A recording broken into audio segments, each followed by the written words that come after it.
Mga reaction ng lalaki kapag ikaw naman ang nawalan ng interest sa kanya.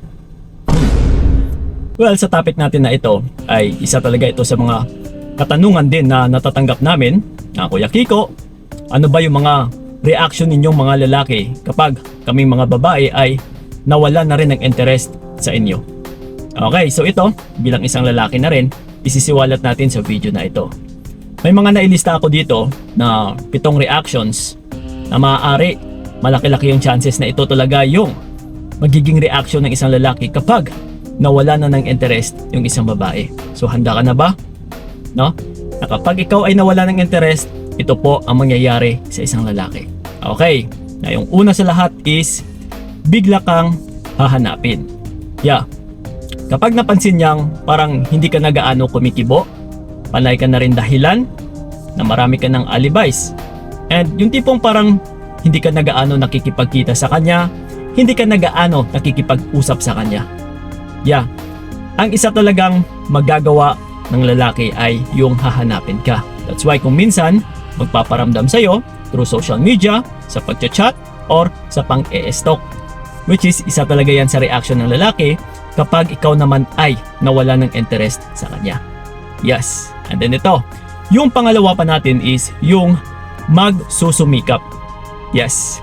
Magsusumikap lang yung isang lalaki kapag kayong mga babae ay nawala na rin ng interest sa amin. Which is, saka na lang gumagawa ng effort yung isang lalaki kapag nawawala na ng padahan-dahan si babae. Totoo po yan mga utol. Na kung nasanay man siya na nandyan ka palagi noon, and ito ngayon, umaatras ka, nawawalan ka na ng interest sa kanya, na yung tipong parang nagpapakita na parang walang ka ng gana din sa kanya. Yeah, hahanap-hanapin niya po ito. Pagsisikapan din ito ng lalaki na kung pwede lang, huwag kang mawala. Yeah, so yun po ang mangyayari dito. Okay? And then ito pa, yung isa is magtataka kung ano ang nagbago. Yeah. Isa ito talaga sa magiging reaction ng lalaki na siya ay magtataka na maybe may nagbago na ba sa'yo or bakit ka nga ba nagbago? That's why kung minsan dito na po pumapasok yung isang katanungan na bakit bigla ka na lang nagbago? Meron ka na bang iba? May iba na ba? May bago ka na ba? Or kung minsan magtatanong, ano ba ang naging problema? Yes, isa talaga ito sa maririnig mo kapag ikaw ay nawala na ng interest sa kanya. Yon, and then ito pa, yung magiging reaction ng lalaki, walang iba kundi yung magsiselos. Kapag nakita niyang masaya ka na sa iba, kapag nakita niyang masaya ka na rin sa, hindi lang sa lalaki din, no? Kahit sa tropa mo na lang, kahit sa barkada mo, kahit sa mga kaibigan mo, o kahit sa pamilya mo, is magsiselos pa ito. Kapag nakita ka niyang masaya na siya ay wala or hindi mo siya kapiling. Yes, utol.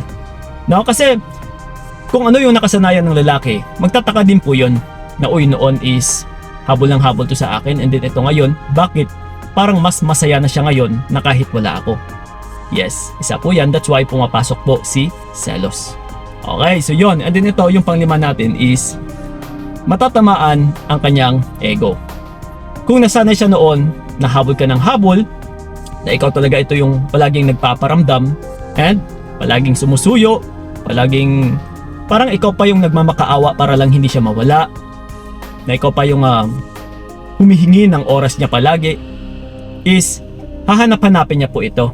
And ito ngayon, nawala na ang lahat-lahat. Nawalan ka na ng interest, nawalan ka na ng gana.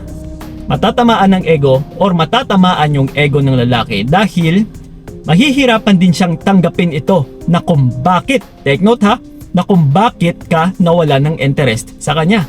Na kung noon is andyan ka palagi, and then ito ngayon, sa isang iglap, bigla kang nawala ng interest. Yeah, matatamaan talaga yung ego niya kasi bigla kang nagbago eh. Okay, so yun po yun. And then ito, yung pang-anim natin is susubukang bumawi. Maaari siyang humingi ng isa pang pagkakataon. That's why kung minsan nagmamakaawa, nagbebeg, susuyuin ka. No? And kung minsan bumabalik, nagmamakaawa na yung tipong parang walang nangyari. Yeah? So, isa po itong palatandaan kung minsan na mahalaga ka sa taong ito. And yes, talagang mafe-feel niya or makikita niya rin yung halaga mo kapag mawala ka na sa kanya eh. kapag nawalan ka na ng interest.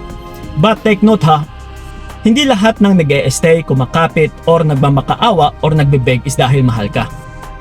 Kailangan mo ring i-check utol na baka pakinabang lang yung habol niya sa'yo. Napapakinabangan ka in short. So that's why, kailangan mo rin munang tignan na kung bakit kumakapit pa yung tao na ito, na kung bakit gusto pang bumawi, yung pala may kailangan lang sa'yo. Okay, so yun. And then ito, yung pinaka-importante sa lahat-lahat, walang iba is, kapag nawalan ka ng interest sa kanya, posible na siya ay hahantong na mananahimik din.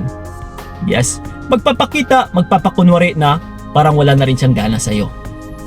Actually, utol, dito natin mapag-alaman or dito natin malalaman kung may pagmamahal ba talaga yung lalaki na ito sa'yo o wala. No? Na kung siya man ay mag-e-effort or gagawa ng paraan para maiwin ba ka ulit or para may panumbalik yung interest mo sa kanya. Yes, kung gagawin niya ang lahat-lahat ng ito is magpapakita po ito na siya ay may pagmamahal sa'yo, na gusto ka talaga niya. Okay? So but if no, kung hindi ka man pinapansin and nanahimik din siya, no? Nanahimik or mananahimik yung isang lalaki, na kapag ganito talaga yung pinapakita niya, isa lang din ibig sabihin, wala po talagang pagmamahal yan sa'yo. Yung tipong kaya kanyang tiisin, yung tipong wala siyang pakialam na kahit tuluyan ka mang mawala. Tandaan ninyo ha, kapag mahal ka ng isang tao, kahit may gagawin ka man o wala, ay siya po mismo ang gagawa ng paraan para hindi ka tuluyang mawala sa kanya. Kasi nga, may pagmamahal siya sa'yo eh. In short, ang taong nagmamahal sa'yo is hindi niya po kayang mabuhay kapag ikaw ay mawala. Kagaya sa'yo utol, kapag mahal mo siya, di ba? Yung tipong parang nahihirapan ka kapag mawala yung tao na ito.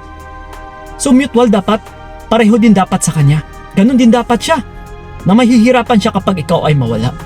Pero kapag kaya kanyang matiis, isa lang po ibig sabihin yan, hindi ka talaga minamahal ng taong ito.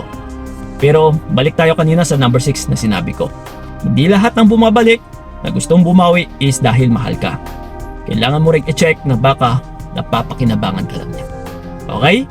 Pero sa katanungan na Kuya Kiko, ano ba ang mga reactions ng mga lalaki kung sakali na kami ay mawala ng interest? So yun po sa mga ipinagbabanggit ko dito. So ngayong alam mo na, siguro pwede mo nang mapaghandaan. Okay? So yun ang po mga utol. Sa may mga katanungan pa dyan, just leave a comment na dyan sa ilalim and susubukan natin gawan pa ng mga payo videos or kung ano yung magiging opinion ko, no, sa mga katanungan ninyo. So yun na po, maraming salamat. So ingat kayo, God bless and babush!